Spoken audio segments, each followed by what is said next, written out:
Hey folks, welcome back to the channel. My name is 3-Chord Dave. Thanks for coming and checking out the video. Today we're going to talk about Fender and Squier and things they've done and what I wish they would have done instead. And maybe they'll do it. Who knows? Of course, it would be cool if you could hit that subscribe button, hit the like button. Most of you out there who watch my videos do not subscribe, so please do that because that helps me make more videos and such. Anywho, let's get cracking on today's video. Now, one thing that I would like to do before we get started is just remind you that I am going through Fender Play at the moment. I'm trying to learn guitar, learn the blues in particular with Fender Play. If you want to see how that progress is going, video up there in the cards, you'll be able to see my progress along the way. Where, amongst others, I have learned how to play Hey Joe by Jimi Hendrix. And I'm progressing quite good through the blues path. So if you want to see what that's like, what Fender Play is like, you can check out those videos. Here's an interesting thing that popped up though. I was learning Hey Joe and the instructor was called Barrett.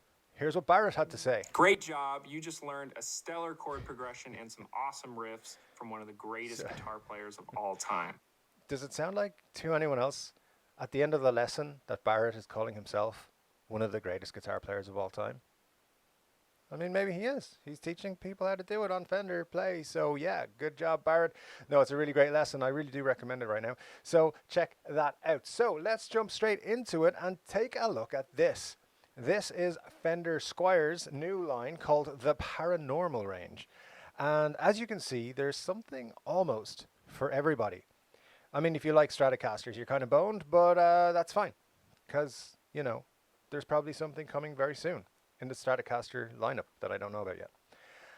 So let's have a look at them. So first of all, you've got these two guitars here. These are called the Tornados, not the Tornadoes, Tornados. You can get them in Lake Placid blue, which kind of looks nice, and then black.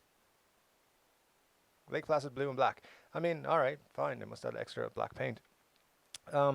These are two humbucker guitars. They look nice. They're cheap in terms of compared to their Fender equivalent. It's a really good deal. It was at $349. So those came out. They don't blow me away. I'm not the biggest fan of offset guitars, so most of these are not kind of in my kind of feelings of what I would be picking up if I was in the Fender market right now. Which brings me nicely along to the Cyclone. The Cyclone are these guitars here. They kind of look like pastel colors or something.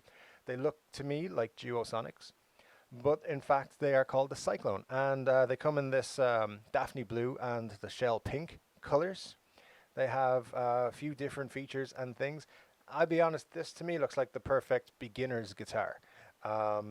Something that's affordable, that's bright, it's got a nice color to it, and it's going to make you want to pick it up on a regular basis, especially for younger folks, I think.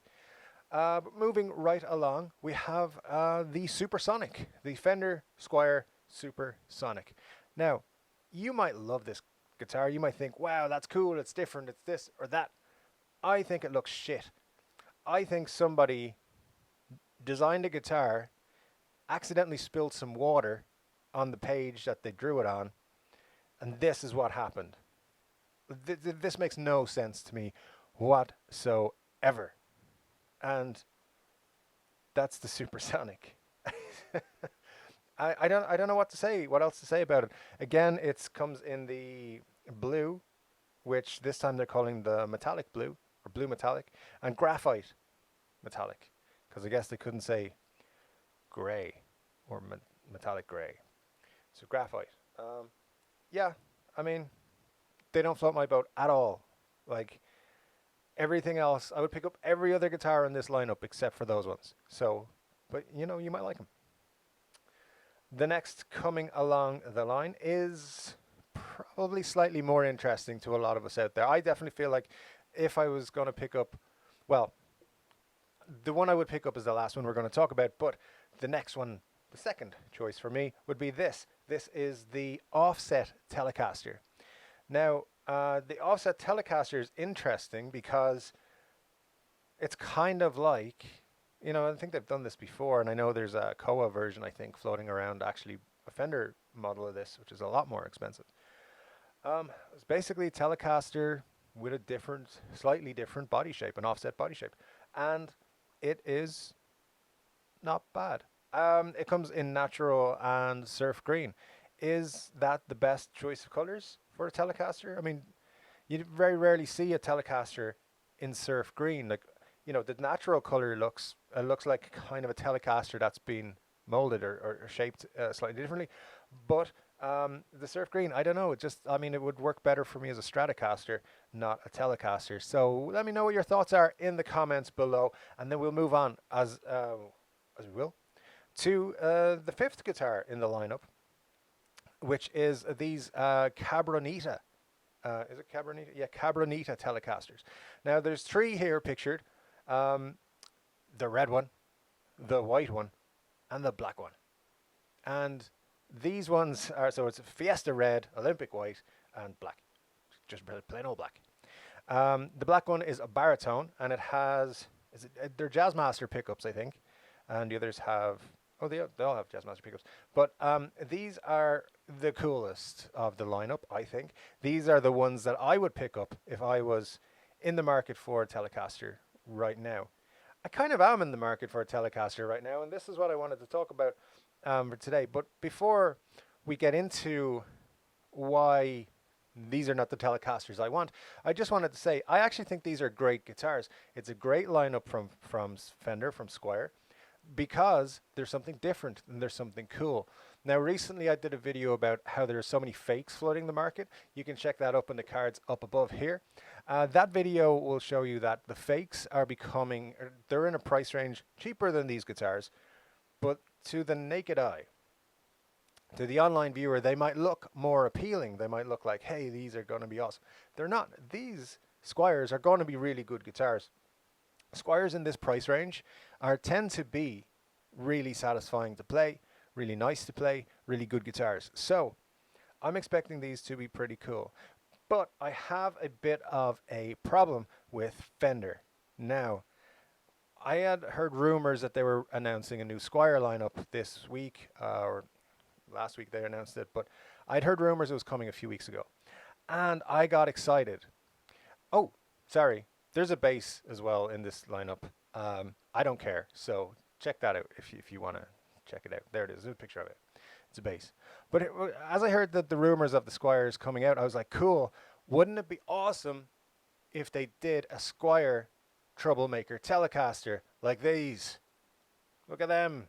They are cool. And if they came out, I would buy 6 of them straight away. Probably only buy 1 of them, but definitely I would buy one. They are beautiful, and I want one. But they are very difficult to get your hands on.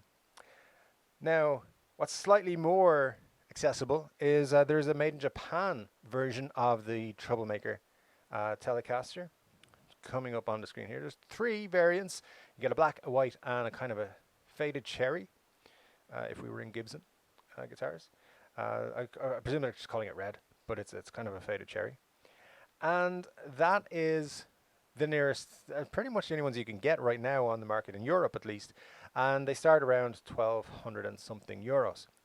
I was excited because I thought there was going to be a Squier range. Now, it doesn't mean there's not ever going to be a Squier Troublemaker Telly for around 300 to 500 euros, but I thought it was coming and I really wanted it. So Fender, if you're out there, I love you.